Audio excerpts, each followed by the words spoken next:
This is the Defenders podcast on TV Podcast Industries. We're talking about the new season of What If, Season 2, Episode 5, What If Captain Carter fought the Hydra Stomper? If the stories are true, then the Hydra Stomper is responsible for some of the world's worst acts of terror, which cost the lives of dozens of S.H.I.E.L.D. agents, including friends of mine.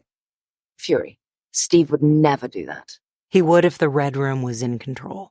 What are you saying? It was rumored that her old home found and housed the Hydra Stomper. You knew about this and you didn't tell me? Didn't see the point in breaking your heart twice.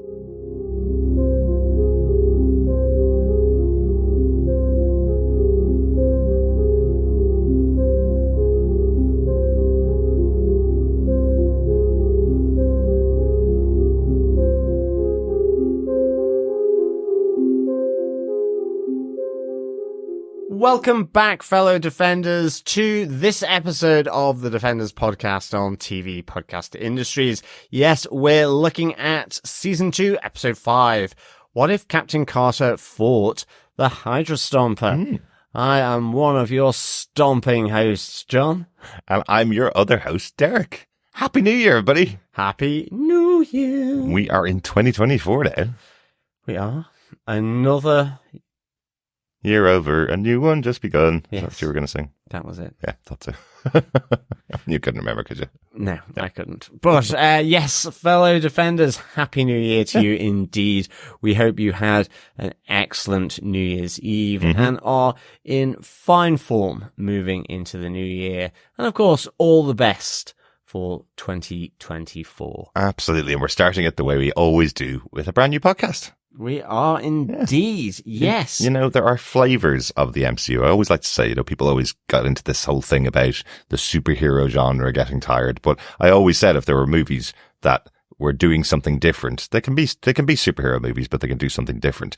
And one of my absolute favorites of the MCU had always been Captain America Winter Soldier. So to take a What If episode with Captain Carter and reframe the Winter Soldier. This is probably one that I was pretty excited about, hearing that it was coming up in Season 2. Did they accomplish the goal? Did they hit the mark? Definitely better than Episode 4, and a really exciting episode. I really enjoyed this and one. an intriguing end as well. Absolutely. With Captain Carter being sucked through a red vortex. Yep. Yep. Hints of a wonder going on here. Yeah. And hints to another very exciting episode that I'm looking forward to later on in the season. Yeah. Yes, 1602 universe, for sure. Can't wait for them. But let us get into our spoiler-filled discussion for this episode. Just a reminder to everyone, if you're joining us for the first time, or indeed if you haven't done already, you can pop on over to our website at tvpodcastindustries.com, where you can subscribe to the podcast on any mysterious podcast player in the multiverse of your choice. We also love to hear from our fellow Defenders on all things What If. So if you have any feedback, please send in emails to feedback@tvpodcastindustries.com, or you can join our Facebook group over on facebook.com/groups/TV Podcast Industries. Yes, absolutely. And follow us over on Threads. You can find us at TV Podcast Industries over there as well, if you're not a Facebook user. Yes. Derek, what are some of the episode details for Episode 5? Yeah, once again, executive producers for the show, Bryan Andrews, AC Bradley and Brad Winderbaum, with Kevin Feige, of course. The head writer for the show, AC Bradley. And once again, AC Bradley writing this episode of What If, Season 2, Episode 5, directed by Bryan Andrews once again. Excellent stuff. And John, do you want to tell us what they gave us with your synopsis for Season 2, Episode 5, What If Captain Carter Fought the Hydra Stomper? Sure. Following a mission to retake the ship, the Lemurian Star, Captain Peggy Carter and Natasha Romanoff find a still-alive Steve Rogers inside the Hydra Stomper armor. Rogers attacks them both before destroying the vessel.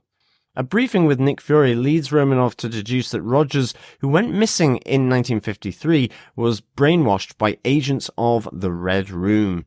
Carter and Romanoff help Brock Rumlow protect Bucky Barnes, who is Rogers' next target, before incapacitating Rogers and travelling to a secret hideout in Scotland. Attempts to reboot the suit fail, as it is keeping Rogers alive, though each activation reduces chances of survival. Rogers awakens, then offers to help Carter take down the Red Room in hopes of finding a cure before escorting her and Romanoff to a former KGB test site. The three survive an ambush by various automated drones before Rogers' brainwashing is reactivated by Melina Vostokov, who admits to staging the earlier events. Carter battles Rogers while Romanoff fends off Vostokov's Black Widows. After Carter pleads with him to stop fighting, Rogers flies towards the Red Room and destroys it in spite of her protests. Noticing Rogers' move, Romanoff fires her grappling hook to latch onto him and ties it to Vostokov, who dies in the explosion. Sometime later, Carter, convinced Rogers is still alive, decides to find him. As she bids Romanoff farewell, a portal opens beneath Carter's feet and transports her to another universe where she encounters medieval-era variants of Nick Fury and Wanda Maximoff. Yes, the Wanda Merlin, as she's called in the credits. So that'd be an interesting one to see, as we said earlier on. Looking forward to seeing Absolutely. how that plays out. Yes, and less medieval, probably more Elizabethan. Exactly. Yes, 100%. Same kind of vibe, I guess. Definitely Elizabethan. A similar vibe, yeah, but people may mistake that. Yes, it's the Elizabethan era is different to the medieval era, right? Yes. Yeah. But we'll find out about that in 1602. Let's talk about the episode itself. Indeed, let us get on to our first point.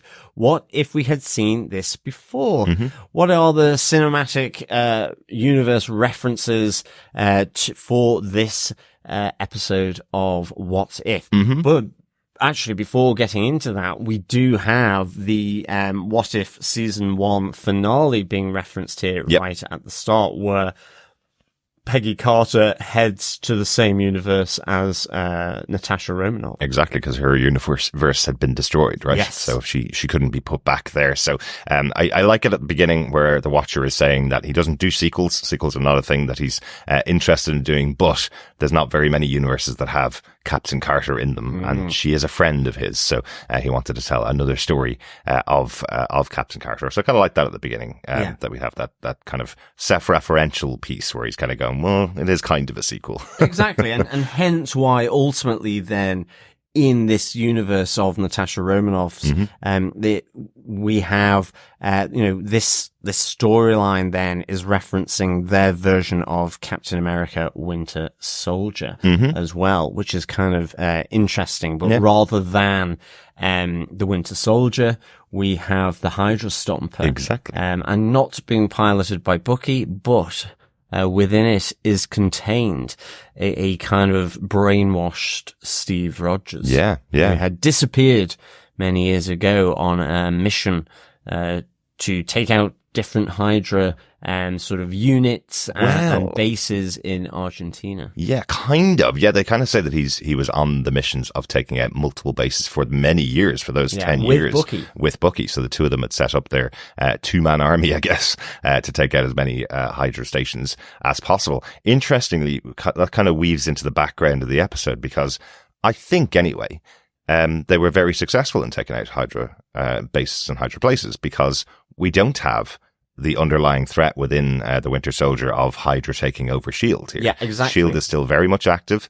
Brock Rumlow, who was a member of Hydra and was following Hydra, he is now the protector of Bucky Barnes himself, replacing Alexander Pierce, who was effectively one of the leaders of Hydra in Winter Soldier. So I thought that was quite interesting, that effectively the work with Captain America working alongside Bucky Barnes, they were able to stop S.H.I.E.L.D. being taken over by Hydra. Exactly, yeah. And also, as we've seen in some of the other episodes, Peggy Carter not a leader of S.H.I.E.L.D. here because she's Captain Carter. She has taken the position of Captain America. We see the Avengers scene play out, the attack of the Chitauri at the opening of the episode, where we have a new version of the Avengers here as well, if you noticed. Yeah. No Hulk this time. Absolutely not. But we do have the Wasp as a member of the Avengers team this time, which is quite interesting. Yeah. We have Natasha still there. We have Captain Peggy Carter. Yep. We do have Iron Man. He is there. And we have Thor. Yes. So yeah, we have that nice little Avengers sequence going on here as well. Yeah. And also then references to the Black Widow movie with the Red Room, the floating base, almost the evil opposite to the helicarrier for S.H.I.E.L.D. It is the floating, almost sort of Cylon starship, which is the Red Room. Yeah, exactly. And of course, again, from Black Widow, we have Melina back here, who had posed as Natasha Romanoff's mother in Black Widow. She's here now as a leader of the Red Room in this episode. So great to see Rachel Weisz back. It was great that she episode. was voicing that. Yeah, absolutely. Really cool, wasn't it? Yeah, I kind of like. That's one of the things I really like about What If, when they're able to get the original actors back to do it's really good. to do these roles, and to the possibility that they're able to bring characters back that we may not see in movies again, may not be bringing back, because we're not going to have a Black Widow 2, so we may not see Rachel Weisz in the universe again. No. But it's kind of cool that she's able to come back and reprise the role for these episodes. Yeah, absolutely.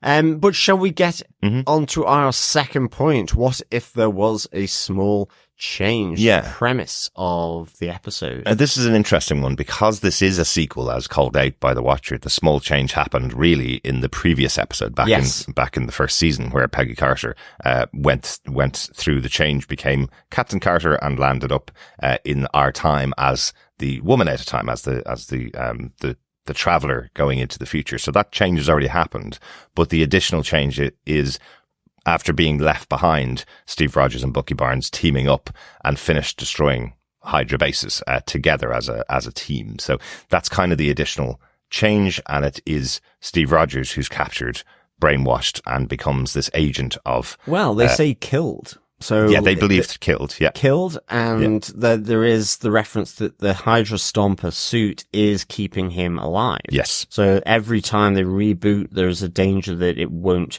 reboot Steve Rogers. So there's an element here that the Hydra Stomper device, the machine, is also a life support system for Steve Rogers, who was seemingly at least killed, probably resuscitated, and is kept going by the Hydra Stomper. Yeah. But also then it's the notion that he has also been brainwashed by the Black Widows of the Red Room. Yes. Particular Melina, the head of the Black Widows. Or at least now. Yeah. Or at least now. Yeah. So similar to the way that they would raise Bucky Barnes as the Winter Soldier and bring him out of cold storage almost, to go and assassinate people across the world. That's what they've been doing with the Hydra Stomper over the previous decades. I think Fury calls out in one of the conversations with Natasha and Peggy that many members of S.H.I.E.L.D. have been killed by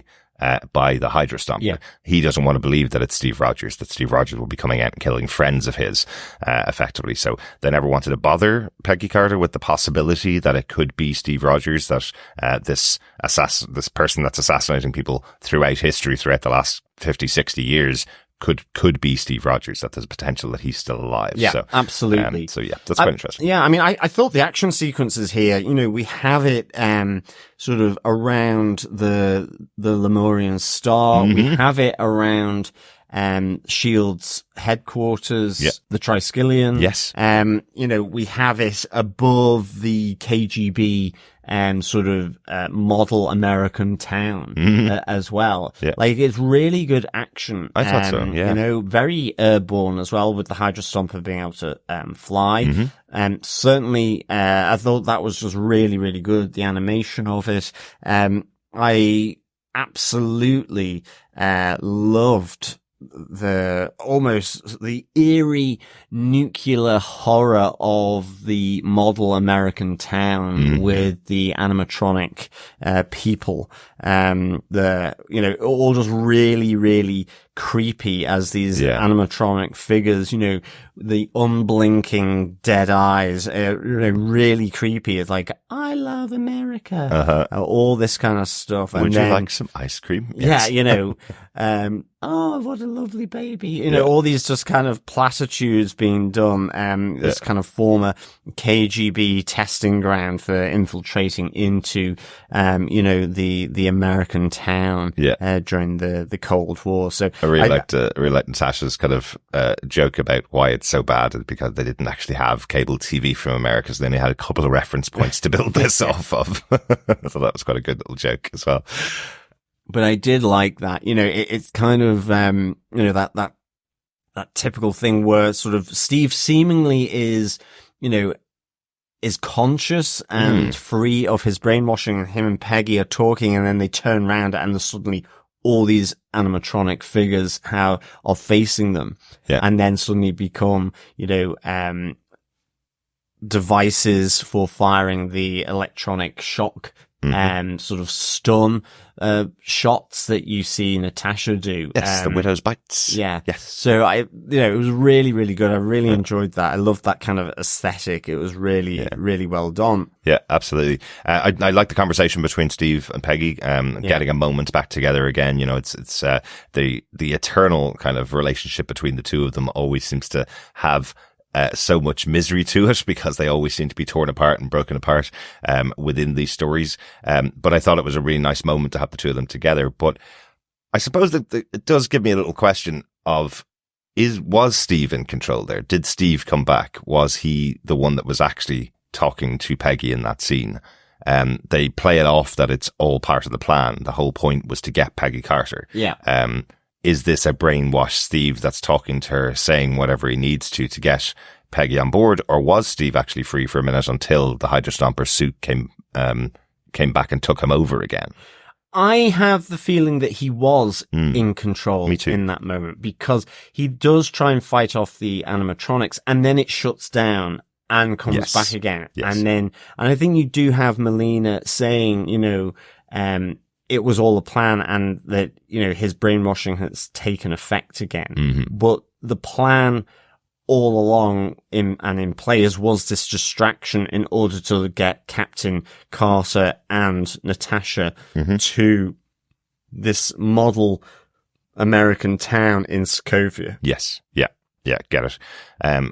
And we do see that I guess, Steve gets a little bit of control back, because the Hydra Stomper is what saves everything. It grabs Melina, pulls her up into the Red Room ship and destroys it and kills Melina. Yeah, absolutely. Yeah. Yeah. Well, yeah, it absolutely. I love the fact that, I love Natasha attacking the other Black Widows. But then with Melina, and, you know, you see the skill of Melina, you know, they're really head to head here. But I like that brief moment where she sees Steve Rogers, and, you know, to some extent, Natasha's much more detached from Steve than Peggy, for obvious reasons, but just fires the grappling gun at Steve Rogers, not to prevent him from exploding the ship, but simply to attach Melina on, so that it takes her into the explosions being caused by Steve Rogers, who brings down the Red Room onto this model village. Yes, of course. It is Natasha that saves the day as well. Sorry, of course Natasha was involved in that. Yeah, it wasn't just the Hydra Stomper and Steve's actions. It was also Natasha. Yeah, and they're like, I suppose that's one of the things that you lose in this version of the world, in this twist on it with Captain Carter, is the relationship between Natasha and Steve Rogers, which is one of the best things about those series of movies, is those two characters work so well together. They are best friends at this time, and because they haven't had those moments together, we don't get that relationship between the two of them. Well, there's that nice moment where Natasha goes to meet Peggy Carter, like she does with Captain America in The Winter Soldier, where he's running around past the Jefferson Memorial around that lake, and she goes, I don't run in circles. Yeah. Exactly. You know, there is no falcon there. But Peggy goes to Natasha, no, I don't run in circles. So, you know, it's those bits of dialogue that really nice touches, I thought, you know? Yeah, I do really like the relationship between Natasha and Peggy. I think it works really well. And I think, you know, I would be more than happy to see another episode in season 3 with those two characters together again. They worked really well. Yeah, absolutely. If you're not going to have Steve and Natasha, Peggy and Natasha will work just as well. Yeah. I think. Yeah, good stuff.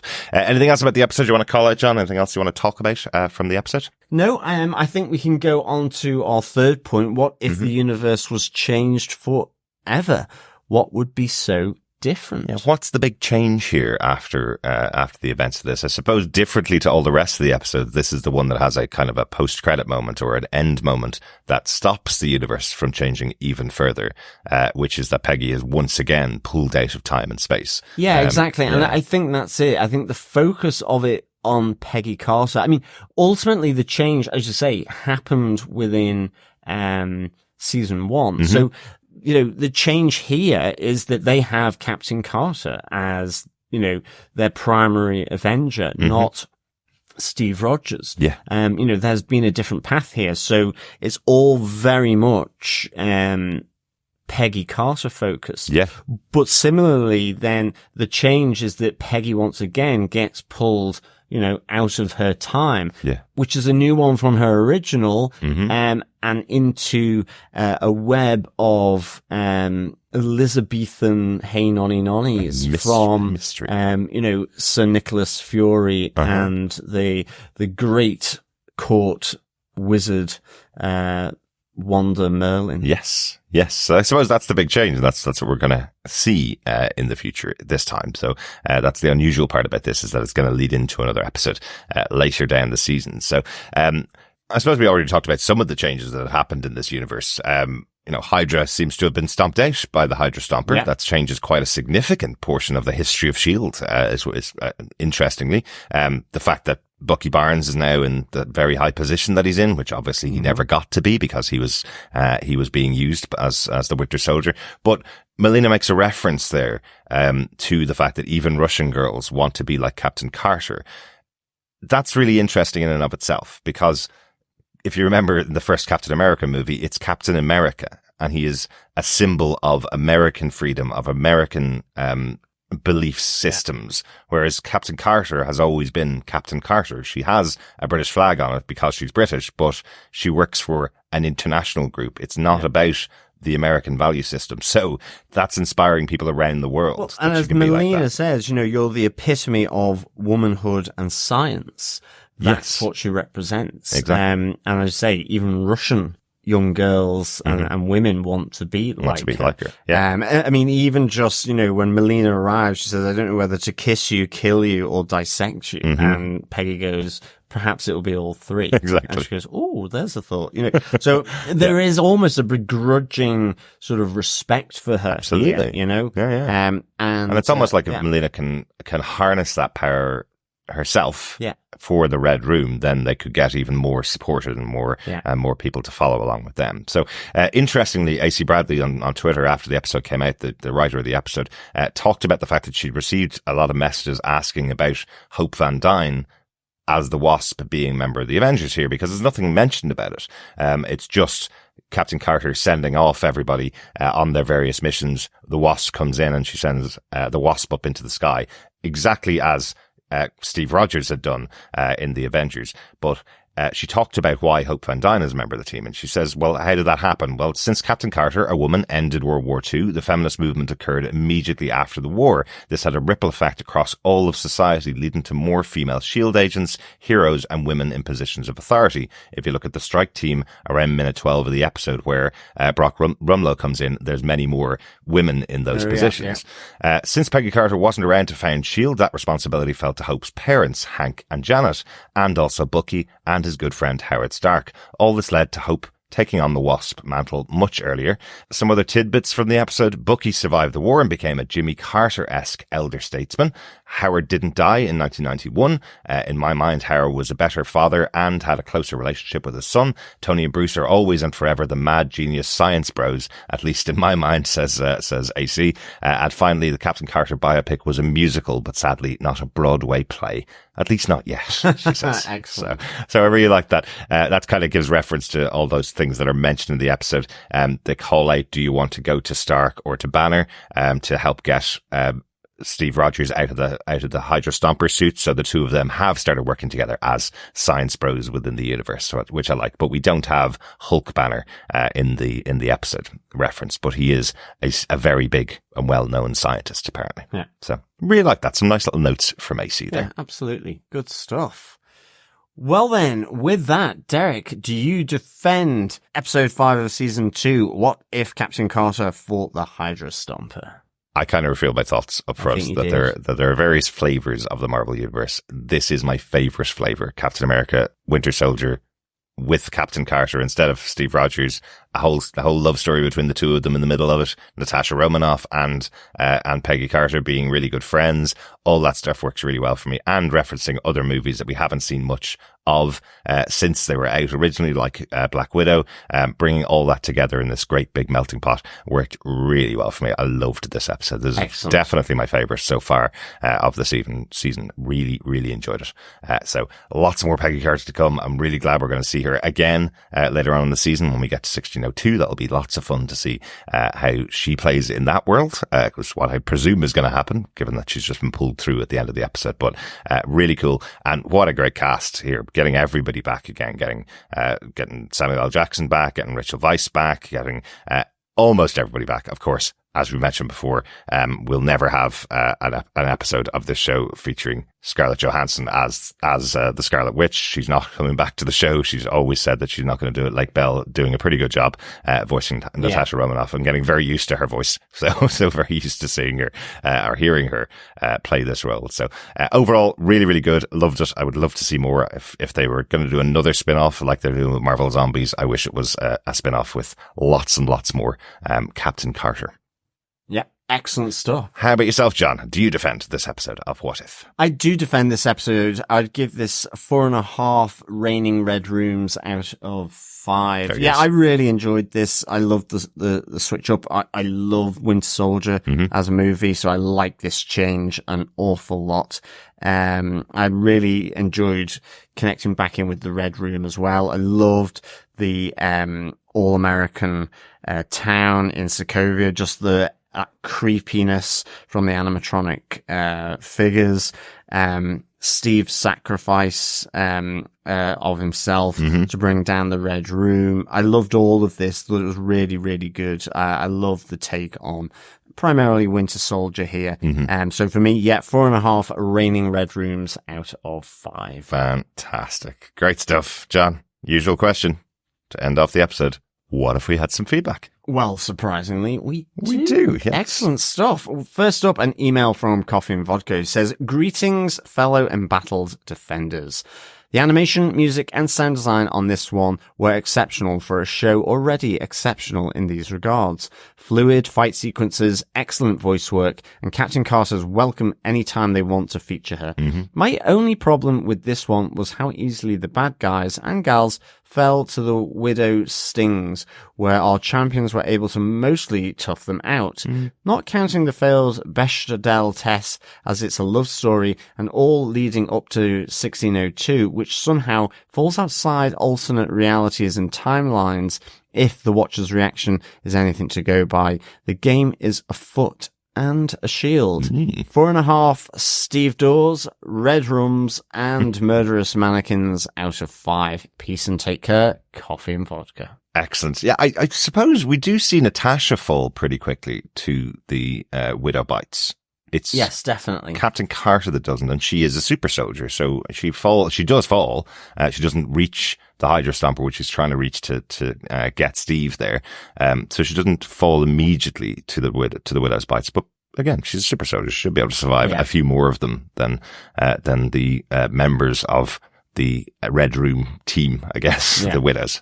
So I can understand that one. I definitely see where Coffee and Vodka's coming from on that. I did kind of think that myself, but you're right. Yeah. I mean, Captain Carter is effectively a super soldier. Yeah. And so, that should kind of work for her to be able to be a bit more resistant to them. But the fact that she did fall, I suppose, is still good. At least it wasn't saying she was able to fight her way through all of them and achieve her goal, I suppose. But you're absolutely right, Coffee Vodka. That final reaction from Uatu, the Watcher, as he's seeing his story that he's telling end in such a weird way where the portal opens up and Peggy disappears. He's like, hang on a second. What the hell just happened there?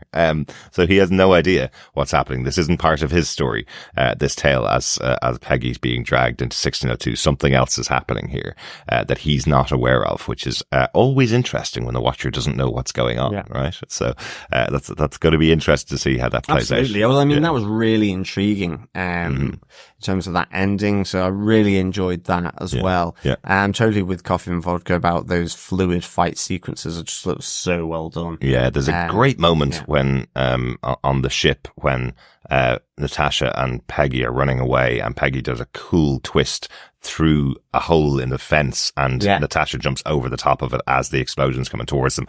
Just so cool and so dynamic in the animation.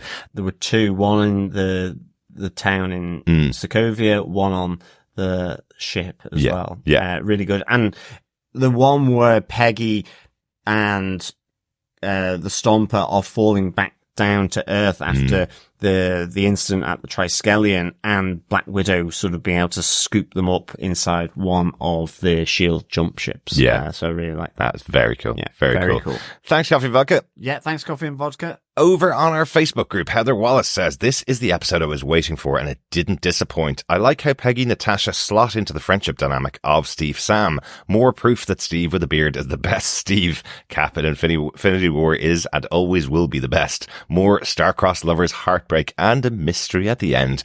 More please. More please. Totally with you, Heather. Yeah, this is definitely my favorite, and I'm so excited for more episodes of the show, and knowing that we'll get more Captain Carter as the episodes go on. Absolutely, it's always good, isn't it? Yeah, absolutely. Thanks so much, Heather. Also on Facebook, Lindsay Lawless says the season 1 Cap Carter Nat duo was one of my favorite character dynamics. So to have it return for this episode was absolutely delightful. I'd honestly be down to watch a limited series just of those two in the lead. I really hope this isn't the last we see of them, although it certainly seems it's not the last we'll see of Peggy given the ending.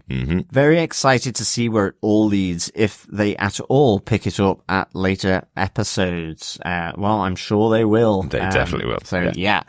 Totally agree. I think, as yourself, Lindsay and Heather said, that kind of dynamic of Peggy and Natasha is just really, really good. Yeah. And I'm so glad that it was back for this episode. Yeah, absolutely. Dr. Bob Phillips also agrees. He says, I agree. This Cap and the Widow pair are just brilliant and very much worth being back for the sequel and more.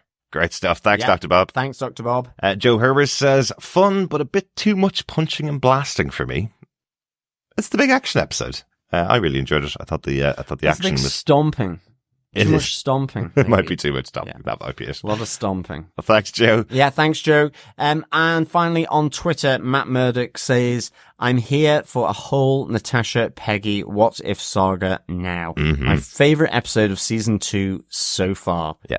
Excellent stuff. Yeah, totally agree with that. Great stuff. Thanks so much for all your feedback. If you want to send in your feedback to us, continue to send it in to us at feedback@tvpodcastindustries.com, or pop on over to our Facebook group at facebook.com/groups/tvpodcastindustries. Thanks so much for joining us. We've got lots more episodes of What If to come. Don't we, John? Yeah, absolutely. Yeah.